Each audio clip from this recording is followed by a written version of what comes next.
plus, je reviens encore devant vous. La dernière fois, on a parlé de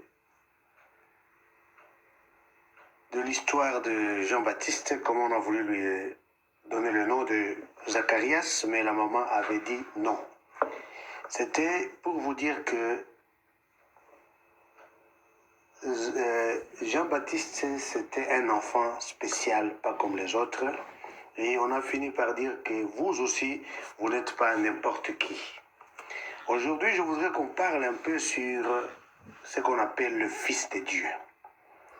Dans le livre de Romains 8, 19, on nous dit « Aussi la création attend-elle avec ardent désir la révélation ou la manifestation des Fils de Dieu. » J'aime toujours dire qu'un enfant fait la joie des parents, tandis qu'un fils fait la fierté des parents.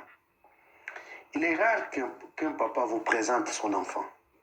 Mais quand on devient fils, quand on a fini l'université, le papa a la fierté de vous montrer, voici mon fils. Parce que le fils, c'est la fierté des parents. Il y a une grande différence donc entre un enfant de Dieu et un fils de Dieu. Dans ce passage ici, on parle de fils de Dieu. On peut se demander maintenant, qui sont ces fils de Dieu? Dans le livre de Luc 3, verset 38, nous lisons, c'est la généalogie qu'on est en train de faire, on dit le fils d'Enos, fils de Seth, fils d'Adam et fils de Dieu. Il est clair, nous allons revenir sur ce verset après, il est clair que la création est en attente. Elle a un problème, et donc la solution proviendra des fils de Dieu. Et c'est la réalité que nous vivons aujourd'hui. Le monde est en train de traverser des moments très difficiles. Les gens ne savent plus à quel sens se vouer. On va de confusion en confusion. Cette petite maladie l'a prouvé à suffisance. Combien le monde entier est en confusion. Que faut-il faire?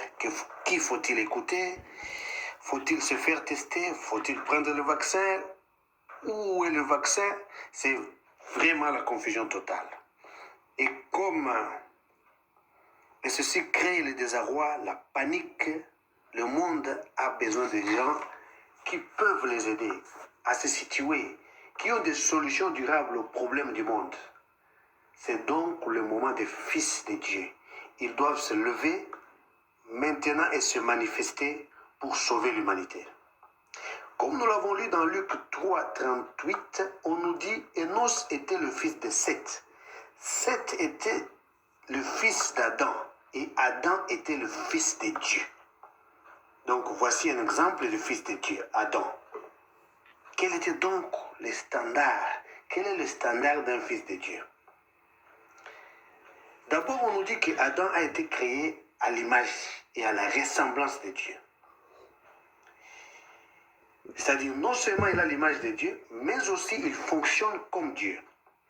Adam contrôlait tous les jardins d'Éden. Donc, il avait un certain standard de Dieu. Quand on dit qu'il a l'image de Dieu, c'est-à-dire, en tant qu'esprit, Dieu est esprit et l'homme est esprit habitant dans un corps et qui a une âme. C'est-à-dire, il a l'image de Dieu. Mais la ressemblance de Dieu, en ce moment-là, on parle de la fonctionnalité. Il fonctionne comme Dieu. On va voir un peu qu'est-ce qui s'était passé. Dans le livre de Genèse 2, verset 19, on nous dit « Et l'Éternel Dieu forma de la terre tous les animaux des champs et tous les oiseaux des cieux, et les fit venir vers l'homme pour voir comment il les nommerait. Et tout nom que l'homme donnait à un être vivant fit son nom. » Dieu veut se rassurer de sa ressemblance et de son image avec l'homme. Son fils, donc il veut le tester. Il lui demande de nommer tous les animaux. Ici, on nous dit qu'il amena les animaux, pas pour que Adam les nomme, mais pour voir comment il allait les nommer. Ceci signifie que Dieu connaissait déjà les noms des animaux. Et maintenant, il voulait voir comment Adam allait les nommer. S'il allait les nommer exactement comme lui l'avait fait. Vous le savez très bien que Dieu crée par la parole. Dieu crée par les noms. Il appelle quelque chose par son nom et la chose apparaît. C'est ainsi que vous verrez dans Genèse 1, verset 3, il dit que la lumière soit. Il n'a pas dit que que le vent, il a dit la lumière, et la lumière fut. Au verset 14, il dit qu'il y ait des luminaires. Et les luminaires, donc, il appelle par le nom d'abord, et puis les choses apparaissent. Donc, il avait créé des animaux avec des noms. Mais il voulait vérifier et se rassurer qu'Adam fera la même chose. Et donc, Adam, étant l'image de Dieu, il entra en esprit. Il entra dans les databases de Dieu. Il vérifia dans les documents et trouva les noms. Et donc, il vint et commença à dire, toi tu t'appelles lion, toi tu t'appelles cheval, toi tu t'appelles lapin, toi tu t'appelles je ne sais quoi. Il a donné tous les noms. Et Dieu remarqua, il dit, exact, tu as donné les vrais noms, les noms que j'avais aussi en tête. Mais Dieu dit, ok, je vais encore te tester. Cette fois-ci, il l'endormit. Et il fit une opération. Il ouvra sa poitrine et fit sortir la femme de cette poitrine. Mais Adam était endormi. Il ne savait rien. Et cette opération n'avait pas de cicatrice, donc il ne pouvait pas savoir qu'on a ouvert ici ou pas. Il me dit maintenant, dites-moi, ça c'est quoi? Adam, comme toujours, étant l'image de Dieu, il entrait encore dans l'esprit, il regarda, c'était même facile, il entrait dans les databases, il regarda les derniers files, et vit que, ah, ça j'ai trouvé. Et il vient dire, ok, je vais te dire quelle est. Celle-ci, je vais même la définir comme il faut. C'est la chair de ma chair. Et c'est l'os de mes os. Et pour cela, elle s'appellera femme. Et Dieu vit, il dit, non, non, non. Je vois que tu as compris, je vois que tu as grandi, je vois que tu as la maturité. Et pour cela, je te confie le jardin. Maintenant, tu peux être le maître de ce jardin. Tu vas diriger tous les jardins. C'est toi qui as le contrôle des jardins. Est-ce que vous vous êtes déjà demandé comment Adam se promenait dans les jardins? Parce que la Bible nous dit que les jardins étaient traversés par des eaux, des rivières. Et à l'époque, il n'y avait pas de bateaux. Mais Adam, en tant que maître du jardin, donc, il allait d'un bout à un autre, il contrôlait tous les jardins. Comment il traversait ce jardin? Donc, probablement, à 90%, je peux être sûr que Adam marchait sur les eaux. Il avait la capacité, il avait cette puissance de pouvoir marcher sur les eaux comme Jésus-Christ, le deuxième Adam. Il était capable de le faire. Après cela, il y a eu d'autres enfants de Dieu que vous connaissez.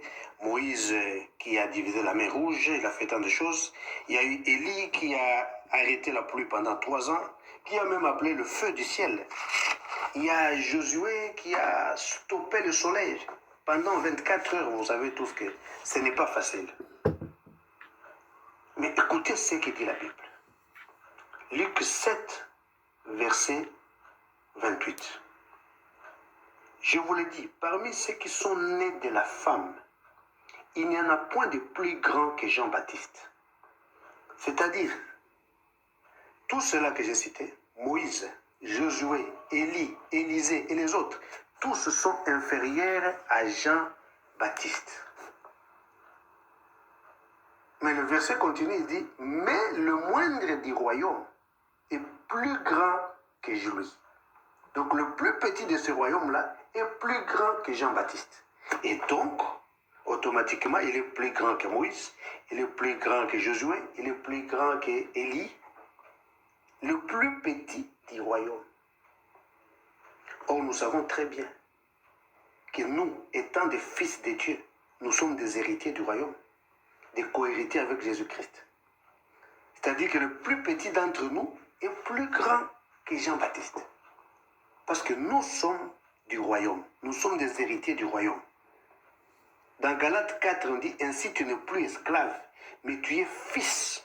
Et si tu es fils, tu es aussi héritier par la grâce de Dieu. La grâce de Dieu a fait de nous des fils et donc des héritiers du royaume. Ce que je voulais vous montrer que, comme je l'avais dit la fois passée, vous n'êtes pas n'importe qui. Ici, la Bible encore nous dit que nous sommes des fils de Dieu. Nous ne sommes pas permis d'avoir les standards inférieurs à Adam, inférieurs à Jésus-Christ. Nous devons évoluer à ce niveau-là. C'est pourquoi Jésus-Christ avait dit, tout ce que j'ai fait, vous le ferez. Et vous ferez même plus que ce que j'ai fait. Donc, chers frères et sœurs, chers fils de Dieu, quand je dis fils, je n'oublie pas les femmes, tous on le met ensemble, fils de filles de Dieu, le monde vous attend avec ardent désir. C'est votre moment d'agir et de faire des merveilles. Que Dieu vous bénisse. Amen.